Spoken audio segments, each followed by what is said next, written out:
typical participant in the Diploma on Business Finance will be a non-finance manager. So it's somebody in a functional area other than finance. They might be in sales or marketing, they might be in production, they might be in personnel, or they might be general managers of their own small operations.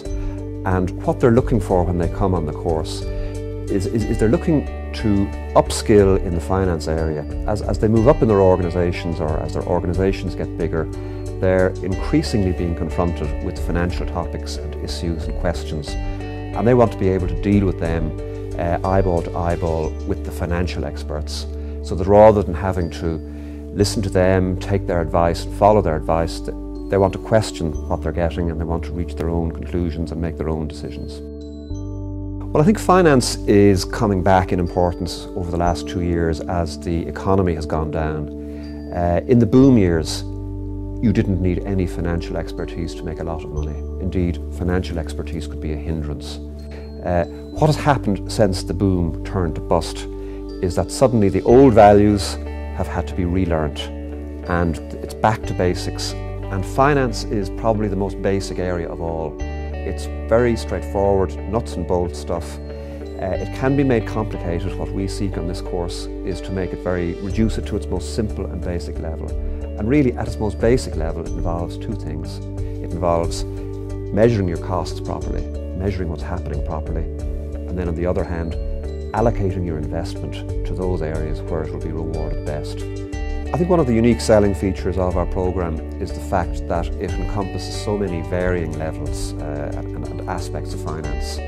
So there's some courses out there and they will give you the skills to read company accounts. There are others that will give you analysis on investment decisions, and then others that will look at company valuations. We cover all of those areas and other areas as well, so that when you have completed our course, you will have a broad knowledge of all of the important elements of finance, rather than just a detailed knowledge of one particular aspect.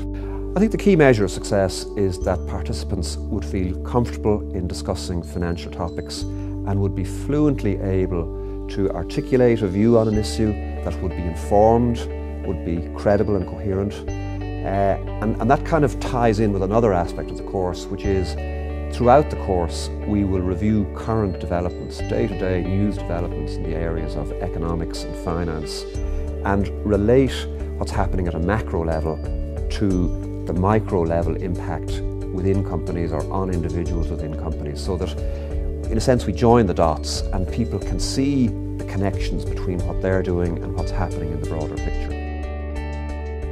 Well, the bit of the programme I like most, and where I derive most personal value for myself as course director, would be the questions of students. So you've got a wide variety of students with substantial expertise at an individual level and substantial experience they're bringing to bear.